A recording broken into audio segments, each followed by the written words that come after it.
नमस्कार बच्चों। आज प्रेरक कहानी या मोटिवेशनल स्टोरीज़ के अंदर हम कहानी लेकर के आए हैं बुद्धिमान हंस। तो बुद्धिमान हंस पढ़ेंगे उससे पहले बच्चों चैनल को मेरी लाइक सब्सक्राइब शेयर करना ना भूलें।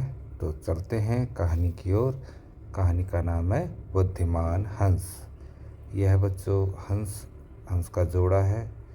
बहुत ही बुद्धिमान समझा जाता है वैसे, और दूध को पानी से अलग करने की क्षमता होती है हंस में। समुंदर से मोतियां भी खाता है हंस। ठीक है, चलते हैं आगे कहानी की ओर। एक बहुत बड़ा विशाल पेड़ था। उस पर बीसियों हंस रहते थे। बीसियों हंस माने बच्चों बहुत सारे हंस, अनेकों हंस रहते थे। उनमें एक बहुत सयाना हंस था, यानी कि बहुत होशियार और बुद्धिमान हंस था। बुद्धिमान और बहुत दूरदर्शी। दूरदर्शी का अर्थ होता है कि आगे की सोच रखने वाला, पहले से ही आगे के बारे में परिणाम समझ जाने वाला, उसको कहते हैं हम दूरदर्शी। सब उसका आदर करते, ताऊ कहकर बुलाते थे। एक दिन उसने एक नन्ही सी बेल को पेड़ के तने पर बहुत नीचे लिपटते पाया। ठीक है बच्चों, तो पेड़ के नीचे उसने, जैसे पेड़ है, ये पेड़ के नीचे एक बेल उग रही थी, तो वही बेल का चित्र है ये। तो इस बेल को ने पेड़ के नीचे उगते पाया कि जो है यह एक पेड़ के नीचे एक बेल जो है उग रही है। ताऊ ने दूसरे हंसों को बुलाकर कहा, देखो इस बेल को नष्ट कर दो। एक दिन यह बेल हम सबको मौत के मुंह में ले जाएगी। तो ताऊ ने क्या कहा कि इस बेल को जो है, इस बेल को आप ख़त्म कर दो, अभी से अपनी चोंच से इसे काट करके उखाड़ के फेंक दो, वरना ये बेल एक दिन बड़ी हो जाएगी और हम सबको मौत के मुंह में ले जाएगी। ऐसा कहा बच्चों। ठीक है, चलते हैं। तब एक युवा हंस हंसते हुए बोला, क्या बोला? ताऊ, यह छोटी सी बेल हमें कैसे मौत के मुंह में ले जाएगी? सयाने हंस ने समझाया। तो जो वो हंस तो बुद्धिमान था, उसने समझाया, आज यह तुम्हें छोटी सी लग रही है, ये बेल तुम्हें आज छोटी सी लग रही है। धीरे धीरे यह पेड़ के सारे तने को लपेटा मारकर ऊपर तक आएगी। फिर बेल का तना मोटा होने लगेगा और पेड़ से चिपक जाएगा। तब नीचे से ऊपर तक पेड़ पर चढ़ने के लिए एक सीढ़ी बन जाएगी। कोई भी शिकारी सीढ़ी के सहारे चढ़कर हम तक पहुंच जाएगा और हम सब मारे जाएंगे। तो दूसरे हंस को यकीन न आया, इसको यकीन नहीं आया। एक छोटी सी बेल कैसे सीढ़ी बनेगी? ठीक है, ये बोल रहा है कि एक छोटी सी बेल आखिर सीढ़ी कैसे बन सकती है। तब भी इन्होंने उसे ख़त्म करने की नहीं सोची, बल्कि वो उसके साथ आर्गूमेंट कर रहे थे, सयाने हंस के साथ। ठीक है, तीसरा हंस बोला, ताऊ, तू तो एक छोटी सी बेल को खींचकर ज़्यादा ही लंबा कर रहा है। क्या मतलब हुआ इसका? इसका कहने का अर्थ है कि ताऊ, एक बेल को लेकर के बात का बतंगड़ मत बना। तू तो एक बेल को कुछ ज़्यादा ही खींच करके लंबा कर दे रहा है। एक हंस बड़बड़ाया, यह ताऊ अपनी अक्ल का रौब डालने के लिए अंट शंट कहानी बना रहा है। तो इसने क्या कहा कि ये जो है अपनी ज़्यादा ही बुद्धिमत्ता दिखा रहा है। ताऊ के हम सब लोग इसे बुद्धिमान है समझते हैं, तो उसका ये फायदा उठा रहा है। ठीक है, इस प्रकार किसी दूसरे हंस ने ताऊ की बात को गंभीरता से नहीं लिया।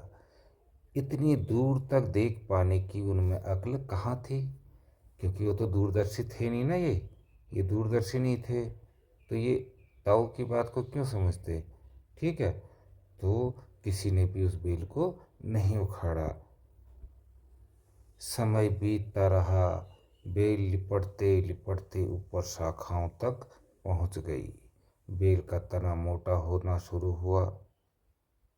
और सचमुच ही पेड़ के तने पर सीढ़ी बन गई जिस पर आसानी से चढ़ा जा सकता था। ठीक है, अभी बेल, ये पेड़ है बच्चों, ये पेड़ है, इस पर ये बेल यहाँ से लिपटी, फिर यहाँ से, फिर यहाँ से, फिर यहाँ से। ठीक है, ये तो सीढ़ी बन गई ना। यहाँ पर आदमी पाँव रखेगा शिकारी, फिर यहाँ रखेगा, फिर यहाँ रखेगा, फिर यहाँ रखेगा, और जो है ऊपर चढ़ जाएगा। तो इस तरीके से जो है बेल पेड़ पर एक सीढ़ी बन गई जिस पर आसानी से चढ़ा जा सकता था। सबको ताऊ की बात की सच्चाई सामने नजर आने लगी, पर अब कुछ नहीं किया जा सकता था क्योंकि बेल इतनी मजबूत हो गई थी कि उसे नष्ट करना हंसों के बस की बात नहीं थी। एक दिन जब हंस दाना चुगने बाहर गए हुए थे, तब एक बहेलिया, बहेलिया बच्चों, बहेलिया का अर्थ होता है शिकारी, बहेलिया का अर्थ होता है शिकारी, उधर आ निकला। पेड़ पर बनी सीढ़ी को देखते ही उसने पेड़ पर चढ़कर जाल बिछाया, जाल हंसों को पकड़ने के लिए। ठीक है बच्चों, और चला गया। सांझ को सारे हंस लौट आए, शाम को अब सारे हंस लौट आए। पेड़ पर उतरे तो बहेली के जाल में बुरी तरह फंस गए। जब वे जाल में फंस गए और फड़फड़ाने लगे, तब उन्हें ताऊ की बुद्धिमानी और दूरदर्शिता का पता चला। सब ताऊ की बात न मानने के लिए लज्जित थे और अपने आप को कोस रहे थे। ताऊ सबसे रुष्ट था और चुप बैठा हुआ था। ताऊ इसलिए रुष्ट था, क्यों रुष्ट था? क्योंकि किसी ने उसकी उस टाइम बात मानी नहीं। क्योंकि जब बेल छोटी थी और कोमल थी तो उसे जो है अपने चोंच से हुए हटा सकते थे। ठीक है, उसे उखाड़ सकते थे, लेकिन तब किसी ने उसे उखाड़ा नहीं। एक हंस ने हिम्मत करके कहा, ताऊ हम मूर्ख हैं, लेकिन अब हमसे मुंह मत फेरो। दूसरा हंस बोला, इस संकट से निकालने की तरकीब तू ही हमें बता सकता है। आगे हम तेरी कोई बात नहीं टालेंगे। सभी हंसों ने हामी भरी कि हाँ ताऊ, अब हम तुम्हारी कोई बात नहीं टालेंगे, जैसा तुम कहोगे हम वैसा ही करेंगे। ठीक है, तब ताऊ ने उन्हें बताया कि जो है, क्या बताया, मेरी बात ध्यान से सुनो। सुबह जब बहेलिया आएगा तब मुर्दा होने का नाटक करना। ठीक है, मुर्दा माने ये समझ लेना कि बहेलिया समझे कि ये सब हंस जो हैं मर गए हैं। बहेलिया तुम्हें मुर्दा समझकर जाल से निकालकर जमीन पर रखता जाएगा, वहाँ भी मरे समान पड़े रहना। जैसे ही वह अंतिम हंस को नीचे रखेगा, मैं सीटी बजाऊंगा, मेरी सीटी सुनते ही सब उड़ जाना। सुबह बहेलिया आया, हंसों ने वैसा ही किया जैसा ताऊ ने समझाया था। सचमुच बहेलिया हंसों को मुर्दा समझकर जमीन पर पटकता गया। ठीक है, उसने देखा, अरे हंस को जाल से निकाला, ये तो मर गया, तो उसने ज़मीन पर फेंक दिया। फिर तो क्योंकि मरा हुआ हंस तो उड़ के जाएगा नहीं ना बच्चों, तो उसने सबको धीरे धीरे ज़मीन पर फेंकना शुरू कर दिया। अगर वो जिंदा होते तो उन्हें किसी झोले में पकड़ करके बंद करके करते जाता, लेकिन जब उसने उनको मरा हुआ पाया तो सबको ज़मीन में फेंकना शुरू किया ताकि सबको एक साथ उठा करके बाद में ले जाएगा। तो सचमुच बहेलिया हंसों को मुर्दा समझकर जमीन पर पटकता गया। सीटी की आवाज़ के साथ ही सारे हंस उड़ गए और बहेलिया अवाक होकर दिखता रह गया, यानी कि उसमें होकर, चकित होकर या मूक होकर, शांत होकर देखता रह गया कि ये क्या हुआ, सारे हंस उड़ कैसे गए। ठीक है बच्चों, तो ये थी मोटिवेशनल का स्टोरी हंसों की। ठीक, तो इससे हमें सीख क्या मिलती है बच्चों, कहानी से सीख क्या मिलती है कि जो है हमेशा बुद्धिमानों की सलाह गंभीरता से लेनी चाहिए, उसे हंसी में नहीं टालना चाहिए। बच्चों, बुद्धिमानों की सलाह को गंभीरता से लेना चाहिए। ठीक है, तो बच्चों कहानी अच्छी लगी तो प्लीज़ लाइक, शेयर, सब्सक्राइब और कमेंट ज़रूर कीजिएगा बच्चों। ठीक है, तो इसके साथ ही आज की वीडियो यहाँ पर समाप्त करते हैं। आपका दिन शुभ हो। Bye bye.